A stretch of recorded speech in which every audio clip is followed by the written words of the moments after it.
कुछ साथी मित्र या जगत में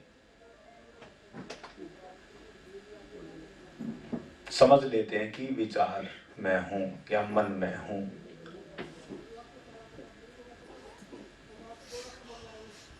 और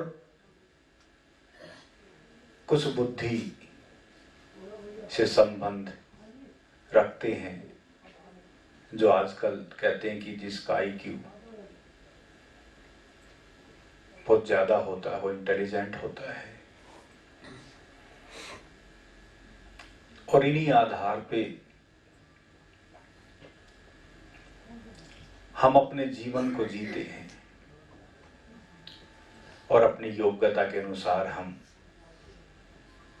आगे बढ़ते रहते हैं बाहर की पीढ़ी के अनुसार। इसलिए आप अपने जीवन में जो भी जहां भी जिस रूप में भी कार्यरत होंगे, वो सब अच्छे से आप कर रहे होंगे और निभा रहे होंगे उस कार्य को, और जो चाहते होंगे वो हासिल भी कर रहे होंगे।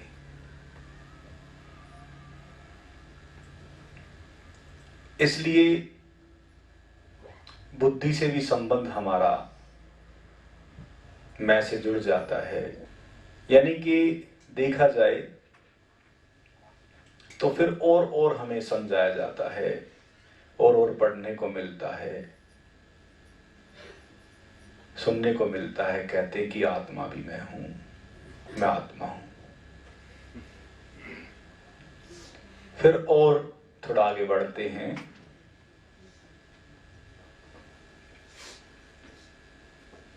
जो ज्ञानी हो जाते हैं वो दो चीजों को देखते हैं कि प्रकृति है और जीवन है। तो वो कहते हैं कि बस प्रकृति और जीवन, वो इसको समझ लेते हैं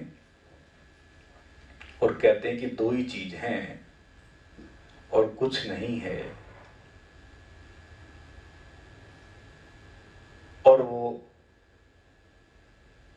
कहते हैं कि यही परमात्मा का रूप है, ये प्रकृति या मेरा होना। और फिर कहते हैं कि ब्रह्म अस्मि, और ब्रह्म का रूप भी मैं ही हूं और परमात्मा का रूप भी मैं ही हूं। ज्ञान से निकलती है ये बात।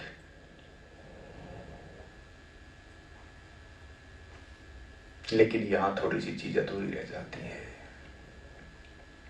बात अच्छी है, अहम ब्रह्म अस्मि, यहां तक भी नहीं पहुंच पाते हम,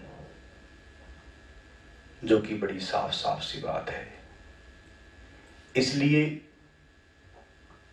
जब भी किसी से पूछते हैं कि परमात्मा कहां है,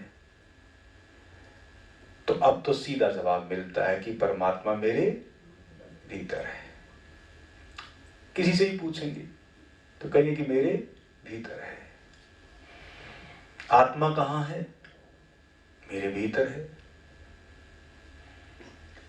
मैं कहूं कि विचार कहां है? मेरे भीतर है। मन कहां है? मेरे भीतर है। बुद्धि कहां है? मेरे भीतर है। शरीर के भीतर सब है। इसका मतलब शरीर तो बड़ा महत्वपूर्ण हो गया, सब चीजें इसमें है। आत्मा भी है, परमात्मा भी है, विचार भी है, बुद्धि भी है, सब इसी के भीतर। तो इसका मतलब इस शरीर की कीमत है। लेकिन शरीर की कीमत को हम नजरअंदाज करते रहते हैं। इसलिए जो हिस्सा है शरीर, उसको मैं विज्ञान कहता हूं। यानी कि जो दिखने वाला हिस्सा वो विज्ञान का रूप है। शरीर दिखता है, विज्ञान है। पृथ्वी दिखती है तो विज्ञान का हिस्सा है। नक्षत्र, चांद, तारे, पूरा ब्रह्मांड जो दिखने वाला वो विज्ञान का रूप है। इसलिए शरीर हमारा बड़ा वैज्ञानिक है। और शरीर जब वैज्ञानिक है तो प्रयोग कहां होंगे? वो प्रयोगशाला कहां? विज्ञान बाहर की परिधि पे काम करता है और वैज्ञानिक खोज करते हैं और कुछ ना कुछ निकल के आता है। हम कहते कि खोज कर ली, बड़ी भारी भूल है देखा जाए तो। अब विज्ञान कहता है कि खोज कहां कर ली, वो तो था। ध्यान दें, अब विज्ञान भी इस बात को समझ गया है कि खोज नहीं की, वो ऑलरेडी है, था, बस हमने उसको डिस्कवर कर दिया, उखाड़ दिया, परत पर देखी तो पाया था, बस। तो ऐसे ही अध्यात्म दूसरा हिस्सा है। शरीर विज्ञान का हिस्सा है और आत्मा और परमात्मा अध्यात्म का हिस्सा है। शरीर के साथ बुद्धि और मन वो विज्ञान का हिस्सा है, आत्मा और परमात्मा वो अध्यात्म का हिस्सा है। इसलिए बस दो चीजें, और दोनों का हिस्सा कहां? हमारे भीतर। विज्ञान भी हम हैं और अध्यात्म भी हम हैं। इसलिए आत्मा भी हमारे भीतर है, परमात्मा भी हमारे भीतर है। और जो हम चारों तरफ जो दो भागों में बटा हुआ हिस्सा है, जिसको संसार कह दिया, जिसको धर्म कह दिया,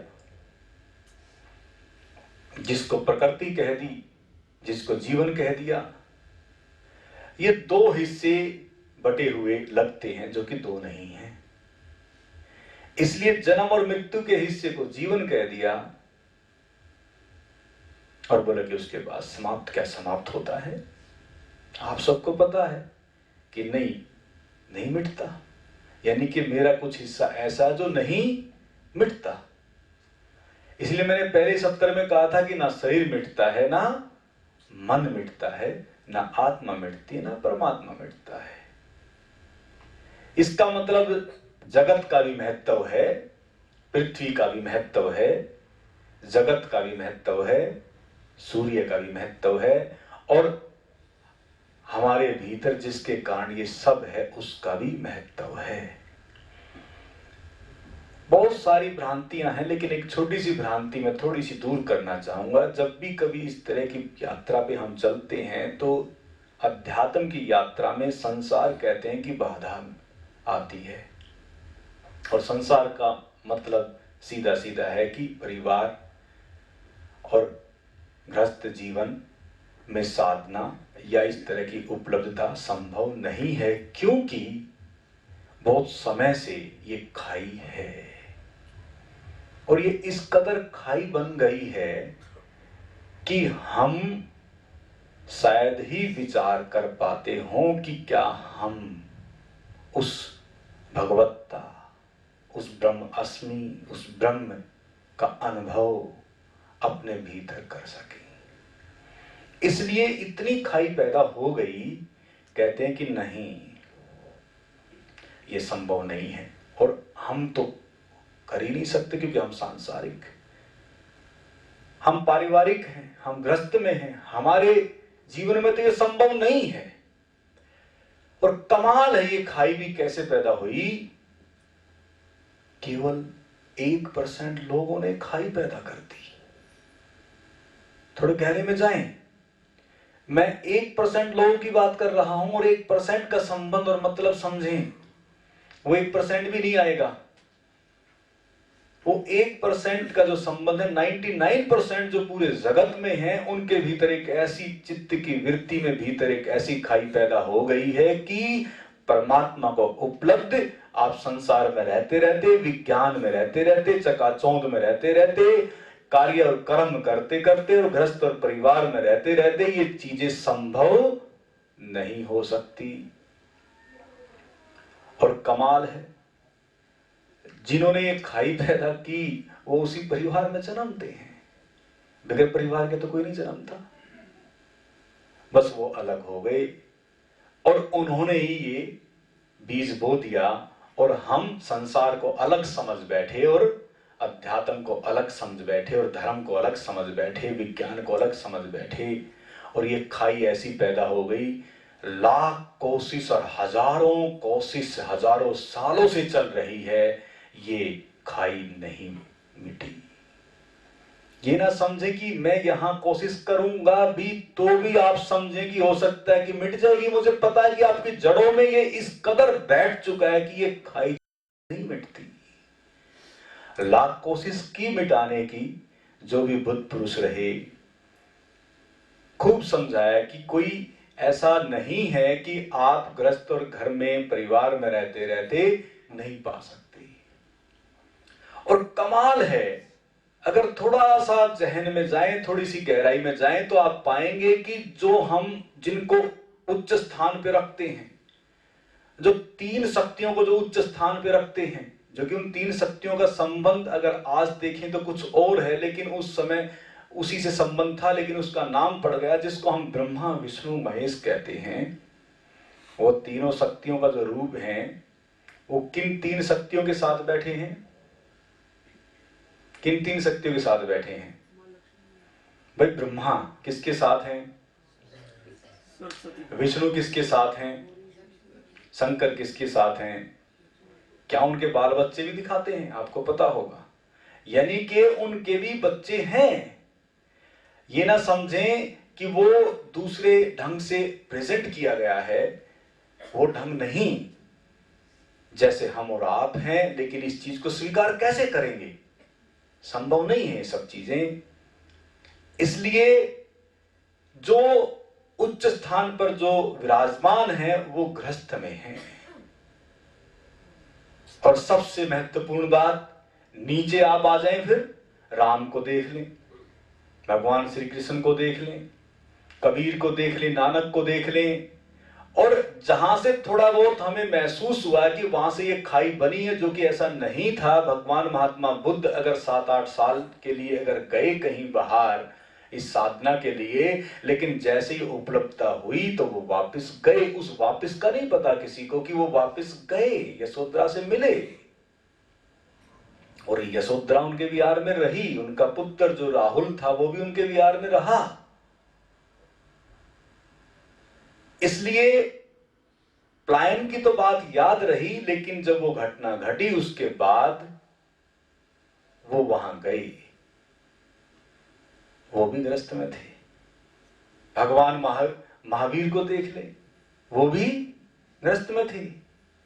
यानी कि अगर आप जिसको भी उठाएं, कबीर साहब को देख लें, नानक को देख लें, दादू को देख लें, या और जो भी रहे वो ग्रस्त में रहे। इसका मतलब ये है कि जब वो उपलब्ध हो सकते हैं, इशारा एक छोटा सा मैं कर रहा हूं, तो क्या घर परिवार में रहते रहते उन्होंने कर्म को नहीं छोड़ा, सब चीजों को निभा रहे थे और वो सब उपलब्ध हुए। इसलिए बस ये जो खाई है, इस खाई को खाई ना बना के रखना। वो घटना आपके जीवन में भी घट सकती है। आप पहले तो अपने आप से आप स्वयं तैयार हो जाएं। जब अपने आप स्वयं से तब तैयार नहीं होंगे इस बात के लिए, तो फिर घटना से वंचित रह जाते हैं। इसलिए हम तैयार हैं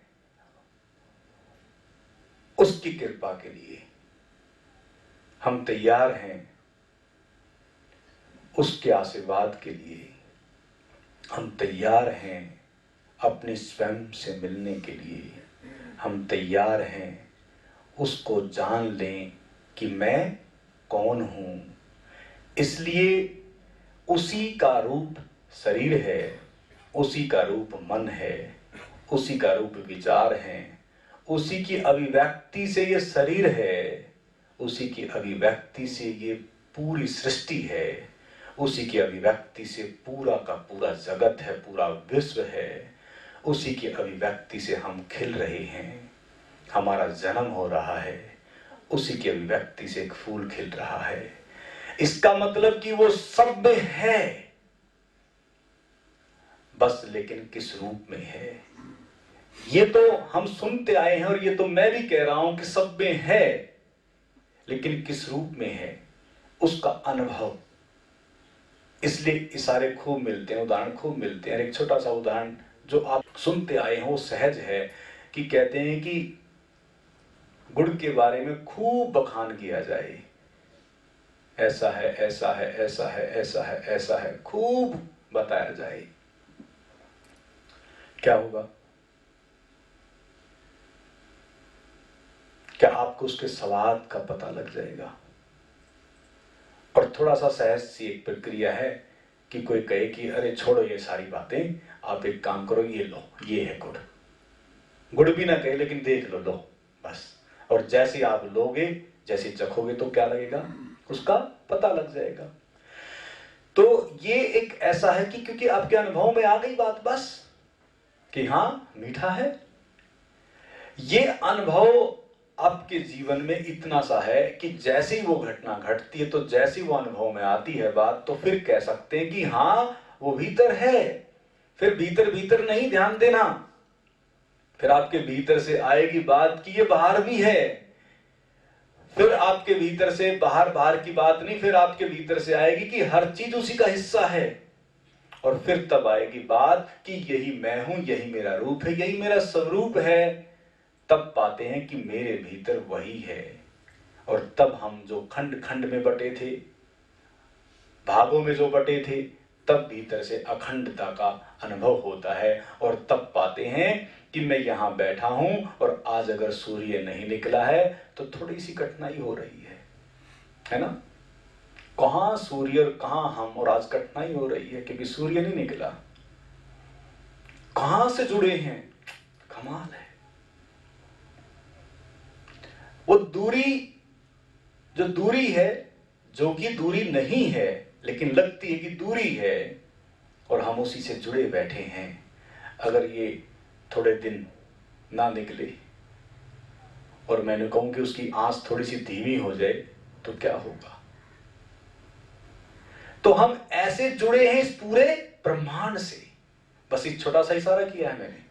हम पूरे ब्रह्मांड से जुड़े हैं, चांद तारों से जुड़े हैं। हम जब इतने बड़े विस्तृत और विस्तार और पूरे ब्रह्मांड से जुड़े हैं, तो क्या हम एक दूसरे से जो बैठे हैं, क्या हम एक दूसरे से नहीं जुड़े? यही है महत्वपूर्ण विषय। हम एक दूसरे से सब जुड़े हैं, और वो एक दूसरे से जुड़ने का संबंध है प्रेम का, मैत्री का। वो विषय है आनंद का। और जब वो मैत्री और प्रेम और वो आनंद जब भीतर जन्मता है, तो फिर भेद मिट जाते हैं। फिर अगर कोई अपने विचारों को भी व्यक्त भी करता है, वो विचारों में अगर उन विचारों से सहमत भी नहीं है, तो लेकिन आपको पता है कि मैं और ये दो नहीं है, क्योंकि इसके भीतर भी वही है, मेरे भीतर भी वही है। वो अनुभव का विषय है। बस फर्क इतना है कि अभी हो सकता है कि ये विचारों तक सहमत है, क्योंकि अभी तक ये वहां नहीं पहुंचा है और मैं वहां पहुंच चुका हूं। बस इतना सा फर्क है। और उस अनुभव के बाद फिर आप किसी का भेद और भाव, जो फर्क है, निरंतर जो फर्क, जो पूरे विश्व में जो आज जो चारों तरफ जो हाहाकार है, यही है कि हम एक दूसरे के विचारों से सहमत नहीं हो पाते, और चारों तरफ यही द्विधा और दुख है। इसलिए एक छोटे से परिवार में भी अगर कलह कलेश है, अगर दिक्कत और परेशानी है, तो उसके पीछे यही कारण है, विचारों का ना मिलना। और विचारों का ना मिलने का संबंध क्या, मतलब क्या? क्यों नहीं विचार मिल पाते? क्या वजह है, क्या कारण है? मैं बार बार कहता हूं, जो पुराने परिचित मित्र हैं, जो आते रहते हैं, उनको पता है कि उसकी कारण और उसका वजह क्या है। और आप भी जब अगर थोड़ा सा गहरे में जाएंगे तो पाएंगे कि यही वजह और यही कारण है। और वो कारण क्या है, वजह क्या है, क्या है, बता सकते हैं? हाँ, जोरदार थोड़ी ताली बजाएं। कारण है ईगो, अहंकार। बस इसी ईगो और इसी अहंकार के कारण परिवारों में प्रेम खत्म हो चुका। जहां हम कार्यरत हैं वहां मैत्री खत्म हो चुकी। जहां हम हैं या रहते हैं जिस रूप में भी, वो सब धीरे धीरे वो संबंध खत्म होते जा रहे हैं। लेकिन सीधा सा संबंध है कि जैसे ही चित्त की वृत्ति से अहंकार विदाई ले लेता है तो समझो क्या बचेगा फिर? अहंकार नहीं तो फिर क्या? जहां अहंकार नहीं वहां आनंद। कहते हैं कि जहां दुख नहीं वहां क्या? वहां सुख। इसलिए कहते हैं कि रात और दिन है, कांटे तो फूल हैं। इसलिए कई बार कहते हैं कि आनंद का मतलब क्या? मैं कहता हूं कि जहां अहंकार नहीं वहां आनंद। बस आनंद तभी है जब अहंकार नहीं है। इसलिए बड़ी महत्वपूर्ण शर्त है कि अगर आपको शांत होना है, प्रेमपूर्ण होना है, मैत्रीपूर्ण होना है, आनंदपूर्ण होना है, तो आपके चित्त के भीतर से क्या चीज चली जाए? क्या गिर जाए? गिर जाए, गिराना नहीं।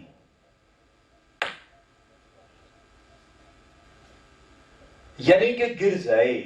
और वो जैसे ही भीतर से वो गिरता है तो केवल आपका जीवन वही रहता है। और फिर उसी के रहने में आपके भीतर से वो कृपा, जहां अहंकार नहीं, वो कृपा का मतलब क्या, संबंध क्या?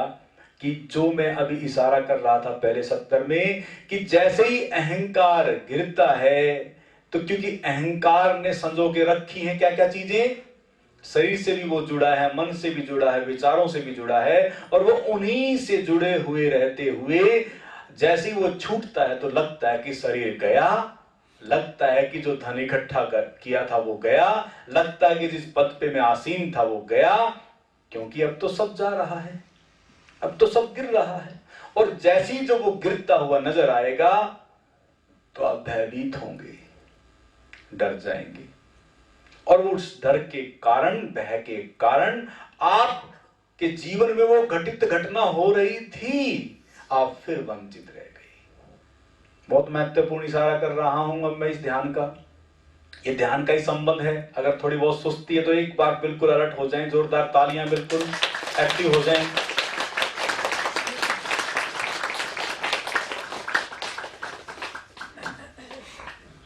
क्योंकि महत्वपूर्ण बात इसलिए है कि आपने समझ लिया, विचारों से, बातचीत से समझ आया कि हां, अहंकार अगर नहीं है तो जीवन में आनंद है। और अब मैं कहता हूं कि अहंकार कैसे गिरेगा और कैसे नहीं रहेगा, यह तो महत्वपूर्ण है। इसका संबंध और इसका मतलब यही है कि ध्यान के द्वारा अहंकार गिर जाएगा। ध्यान के द्वारा अहंकार गिर जाएगा। अब ध्यान के द्वारा ही अहंकार क्यों गिरता है, अब ये मत पूछना, क्योंकि अभी तक हमारे सामने जिसके जीवन में जो घटना घटी है वो ध्यानी व्यक्ति रहा है। किसी को भी ले लें, अगर मैं कहूं कि शंकर को ले लें तो कहते हैं कि उनकी 108 विधियां थी ध्यान की, उन्होंने इजाद की कि आपके चित्त की वृत्ति का जो अहंकार है वो कैसे गिरे, उन्होंने ऐसी विधियां दी। भगवान श्री कृष्ण को अगर लेंगे तो उन्होंने भी इस तरह की विधियां दी। रजस, तमस और सतो का संबंध क्या, बहुत बार बार जिक्र आता है गीता में इसका। आप देखते होंगे, पढ़ते होंगे, सारी गीता इसी के ऊपर है। इसलिए अगर देखा जाए तो महात्मा बुद्ध ने क्या दिया और क्या किया, कबीर साहब ने क्या किया, गुरु नानक साहब ने क्या किया, जिस भी संत और ऋषि को अगर ले लेंगे तो कहते हैं कि यीशु भी पहाड़ पे जाके बैठ जाते थे, मोहम्मद साहब भी किसी पहाड़ पे जाके बैठ जाते थे, एकांत में चले जाते थे। इन सब का संबंध क्या है कि ध्यान, और ध्यान से ही अहंकार गिरता है। इसलिए प्रैक्टिकल लोग हमारे सामने हैं, इसलिए कहा जाएगा कि ध्यान के द्वारा अहंकार गिरता है। इसलिए ध्यान महत्वपूर्ण जीवन का अंग है। इसलिए ध्यान में क्या होगा कि आपके भीतर जब अहंकार गिरेगा तो जो इस अहंकार से संबंधित जो सूक्ष्म रूप हमारा मन का है, इसका मतलब अहंकार के साथ उस मन की मृत्यु हो जाएगी। ध्यान देना, सबसे महत्वपूर्ण बात है, मन की मृत्यु का संबंध अहंकार के गिरते ही मन की मृत्यु और मन की मृत्यु का संबंध है कि आप विचार शून्य हो जाएंगे। और जैसे ही विचार शून्य होंगे तो शरीर अपने आप लाइट हो जाएगा। दोनों एक दूसरे के पूरक हैं, ध्यान देना। और शरीर लाइट होगा तो उधर से मन हल्का हो जाएगा, मन के विचार विरक्त हो जाएंगे। मन के विचारों से जैसे विरक्त होंगे तो शरीर लाइट हो जाएगा, शरीर लाइट होगा तो मन के विचारों से विरक्त हो जाएंगे, एक दूसरे के पूरक हैं। और जैसे ही ये घटना घटेगी तो समझो कि नियमावली, जिस नियम के तहत जो आपके भीतर, जिस केंद्र में वो शक्ति विराजमान है, जिसको शक्ति कहते हैं, जिसको कुंडलिनी शक्ति कहते हैं, वहां से ऊर्जा अपना काम करना शुरू कर देगी। और जैसे ही वो घटना घटेगी तो वो उग्र गति का रूप ले लेगी और आपके सभी चक्रों को हील करते हुए वो ऊर्जा ऊपर की तरफ जब उठेगी तो उस समय भय पकड़ सकता है, डर पकड़ सकता है कि मैं मर रहा हूं। मृत्यु का साक्षात अनुभव होगा, ध्यान देना। साक्षात जीवन के जीते जी जो मृत्यु का अनुभव है, इसी भय और डर के कारण हम फिर वापस लौट आते हैं। यहां मैं जब पूछता हूं कि मृत्यु से किसको भय लगता है, अब मैं फिर पूछ रहा हूं, मृत्यु से किसको भय लगता है? वो हाथ खड़ा करें। किसी को भी नहीं? 1 2 2-3 हाथ उठे। और किसी को तो नहीं लगता? नहीं लगता ना? और फिर मैं जब देखता हूं और मेरे पास फिर कुछ अनुभव जब आते हैं तो फिर वो साधक या जो भी मित्रगण यहां हैं वो कहते हैं कि ऐसा कुछ चक्रवात हुआ, ऐसा कुछ बवंडर आया कि मैं डर गया कि मैं कभी गिर ना जाऊं, मैं कभी पड़ ना जाऊं। ऐसा लगा कि मैं तो उड़ रहा हूं, मैं तो कहीं उड़ के गिर जाऊंगा। या ऐसा लग रहा कि मैं तो जमीन में धंसता जा रहा हूं। ऐसा लगेगा कि मैं तो बिल्कुल बिल्कुल अब खत्म ही हो जाऊंगा। तो मैंने एकदम आंख खोल दी। ऐसे मुझे सुनने में आती है बहुत सारी बातें। अब क्या कर दिया आपने? अब आप सभी क्या कह रहे हैं कि हमें कोई भय नहीं लगता। और जब उस ध्यान में जब वो घटना घटती है, जब आप उसके करीब होते हैं तो उस समय कहते हैं कि मैंने आंख खोल ली। तो इसका मतलब क्या कर दिया आपने? अभी तक तो आप कह रहे थे कि मुझे कोई मृत्यु का भय नहीं, और जब आप मर ही रहे थे तो मर जाते। क्या करोगे यहां रह के? क्या कुछ कर लिया? मुझे कई बार कहा गया कि स्वामी जी आप इतने जोर से, इतनी ताकत के साथ ये बात मत कहो, यहां आश्रम में आने बंद हो जाएंगे लोग।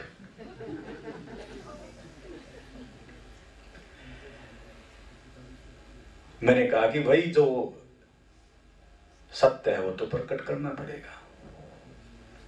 अगर मैं ऐसे ही अगर दिलासा देता रहूं तो फिर जिसके लिए हम यहां बैठे हैं और वो घटना से वंचित रह जाए लोग, तो फिर क्या लाभ? तो इसलिए वो बात रखनी पड़ती है। ना रखें तो दिक्कत, और रखते हैं तो दिक्कत है। बड़ी दिक्कत में हम लोग कई बार सोचते हैं कि रखें तो दिक्कत है, नहीं रखें तो दिक्कत है। क्योंकि नहीं रखते हैं तो फिर आदमी कहता है कि मैं बस, मुझे एकदम ऐसा लगा कि मैं तो मर ही रहा हूं, मैं तो खत्म ही हो रहा हूं, मुझे इतना डर और इतना भय लगा कि बस मैं तो अब कहां फंस गया। अब हमने नहीं बताया तो उसने ये कहा। और जब हम कहते हैं कि ऐसा कुछ होगा तो कहते हैं कि अरे स्वामी जी कहां फंस गए, कहां गए, हम तो ऐसे ही आ गए थे कि गाड़ी में बैठ के, बस में बैठ के, आज तो अच्छे फंसे, भूल हो गई, गलती हो गई। मैं बार बार कहता हूं कि आपके शरीर को कुछ नहीं होगा। ध्यान देना, मैं फिर कह रहा हूं कि आपके शरीर को कुछ नहीं होगा, आपका शरीर और कांति में होगा और सुंदरतम होगा और आपका शरीर पूर्ण संपूर्ण रूप से स्वस्थ होगा। मैं बार बार चिल्ला चिल्ला के कह रहा हूं, वो मृत्यु अगर होगी तो वो केवल मृत्यु किसकी होगी? वो मन की मृत्यु होगी, आपके अहंकार का गिरना होगा, केवल इतना सा होगा। और शरीर के भीतर जो प्रभु है, जो परमात्मा है, जो आत्म रूप और आत्मवान जो आप होना चाहते हैं, जो उस अद्वैत की घटना का अनुभव आप करना चाहते हैं, जो वेदों में प्राणोत्थान की जो बात है, जो उसको अनुभव अगर करना चाहते हैं और कुंडलिनी शक्ति को अगर जागृत करना चाहते हैं और उस कुंडलिनी जागरण में अगर आप प्रवेश करना चाहते हैं और उस प्रभु से अगर मिलन मनाना चाहते हैं और जीवन में मैत्री और आनंद और प्रेम से परिपूर्ण अगर होना चाहते हैं, तो आपके जीवन में ये घटना महत्वपूर्ण है।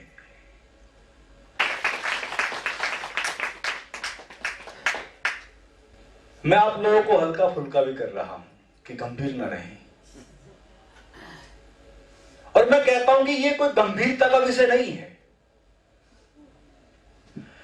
जब ये जीवन में घटना घटेगी तो आप कहेंगे कि अरे, कहना तो सब तो नहीं बनेंगे, लेकिन भीतर हो सकता है कि झरना बहे, और वो ऐसा झरना बहेगा, ऐसा झरना बहेगा कि एक तो यहां से तो बहेगा ही बहेगा, और भीतर से वो जो यहां से बहना वो भीतर का प्रतीक बनेगा, भीतर का प्रतीक बनेगा।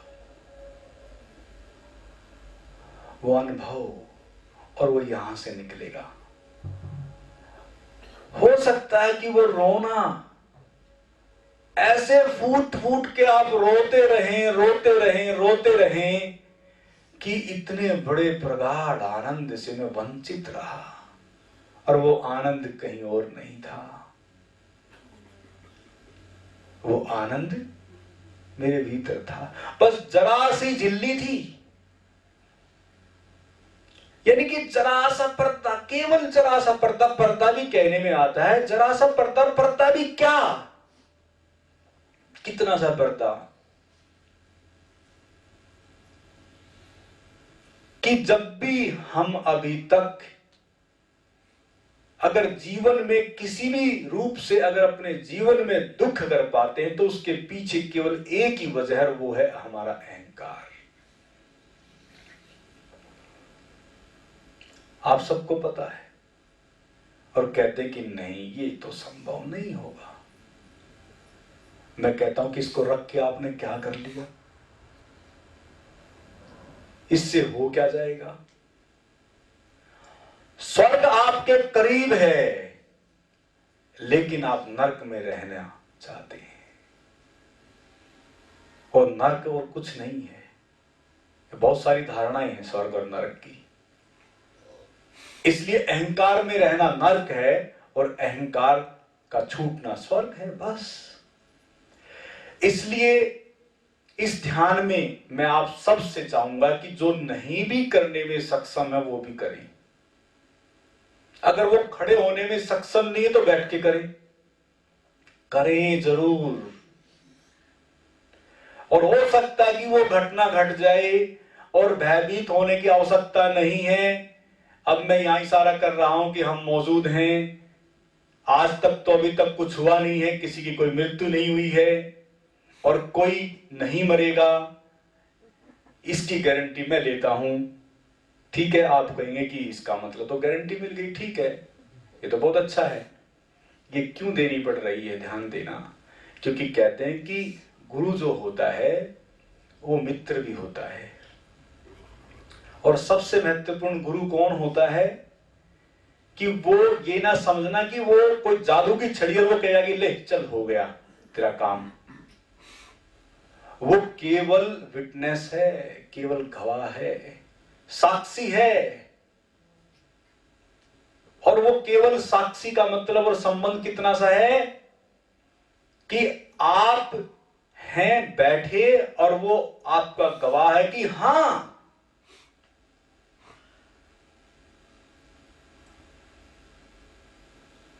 और उस हां का संबंध बस इतना सा है कि बात बन गई।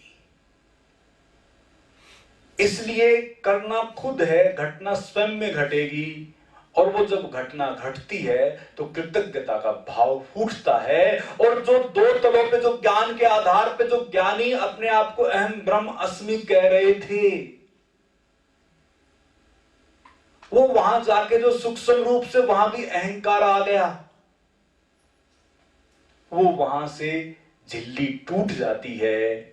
और वहां तब भीतर से अनुभव होता है कि मैं अभी तक क्या समझे बैठा था, मामला तो कुछ और है। और कमाल है, वहां ध्यान देना है, एक बार आप उसके गिरफ्त में अगर आ गए, एक बार माउली के चक्कर में अगर आप आ गए, एक बार उस हुक्म, जिसको हुक्म कहते हैं, जो नियम कहते हैं, कि वो नियम हमेशा काम करता है और सबके लिए बराबर काम करता है। जैसे सूरज निकलता है तो रोशनी सबको बराबर मिलती है, तो परमात्मा का नियम सबके लिए बराबर काम करता है। इसलिए कम और ज्यादा किसी के लिए नहीं है। आप सोचेंगे कि कृष्ण के लिए ज्यादा था कि बुद्ध के लिए ज्यादा था, नहीं, बस उनके जीवन में वो पल घटे। और पल घटने का संबंध क्या है कि जैसे ही विचारों से शून्य हुए, जैसे शरीर से हल्के हुए, वैसे वो नियम अपने आप से काम करना शुरू कर देता है।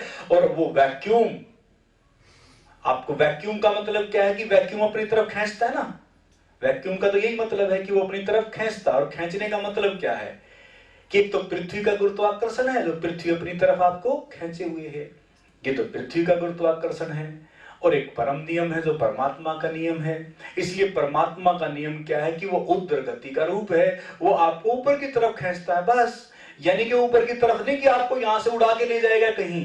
यानी कि जो आपके भीतर, जो पृथ्वी के कारण आप पैरों पे जो चल रहे हैं, इसके गुरुत्वाकर्षण की वजह से अगर देखा जाए, जब चांद पे जो लोग गए तो वहां ग्रेविटी कम थी, तो वहां वेट नहीं था, इसलिए वहां कुछ वेट बांध के चलना पड़ता है। पृथ्वी की ग्रेविटी वैसी है तो यहाँ वेट लगता है, और स्पेस में जाएंगे तो वहां वेट नहीं होता है। इसका मतलब वेटलेस है सब, और आप वेटलेस हैं, वेट नहीं है।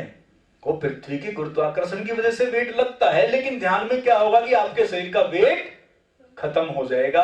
और जैसे ही वो खत्म होगा तो वैक्यूम बनेगा, और जैसे ही वो वैक्यूम बनेगा तो आप ऊपर की तरफ, यानी कि आपको खींच लिया जाएगा। और जैसे उस नियम के दायरे में, जैसे उस नियम के दायरे में आप प्रवेश करते हैं, बस वही है प्रभु, वही है परमात्मा। और उस परमात्मा का अनुभव जिसको भी हुआ है, उसी में आपको लौटना है। और वो नियम सबके लिए बराबर काम करता है। बस इतना सा काम है कि इस ध्यान विधि में आपके साथ वो घट जाता है, घटा है और घट सकता है। और उसके बाद आप नवनूतन होंगे। वही दूसरा जन्म है, वही द्विज जन्म है, खुद का खुद से जन्म है, तब आप सन्यासी होंगे। सन्यास का मतलब क्या? ऐसे नहीं कि सन्यास दीक्षा ले ली सन्यासी हो गए। सन्यास का मतलब है कि आपका खुद का खुद से जन्म। जैसे मां जब बच्चे को जन्मती है तो बच्चे का भी जन्म होता है और मां का भी जन्म होता है, और दोनों की मृत्यु करीब होती है। तो साक्षात आपके स्वयं का जब जन्म होगा तो मां भी आप हैं और जन्म देने वाले भी आप हैं, और जन्म भी आपका होगा। इसलिए एक मां के गर्भ से जन्मते हैं, एक खुद का खुद से जन्म होता है। उस खुद का खुद से जन्म महत्वपूर्ण है, और तब मुक्ति है। मुझसे कई बार कहते हैं कि मुक्ति चाहिए, मुक्ति चाहिए, मोक्ष चाहिए, निर्वाण चाहिए। मैं कहता हूं कि मुक्ति में बाधा है तो आप हैं, निर्वाण में बाधा है तो आप हैं, उस परमात्मा से मिलन में अगर बाधा है तो वो आप हैं, और आप ही बाधा हैं। इसलिए मैं चाहूंगा कि वो बाधा गिरे, वो बाधा हटे, और आप गुले गुलजार हों। और गुले गुलजार का मतलब बीज का टूटना हो, प्रफुटन होता है। और वृक्ष बनते हैं और वृक्ष फिर देता है, वो देता है। मैं चाहता हूं कि आप वो बने। हम क्या देते हैं, हम दे क्या रहे हैं? अगर आपको ये वीडियो पसंद आया है तो इसे लाइक अवश्य करें और अपने मित्रों को शेयर करें। आप इस चैनल को सब्सक्राइब करना ना भूलें, जिससे मेडिटेशन से संबंधित लेटेस्ट अपलोड वीडियो आप तक पहुंच सके।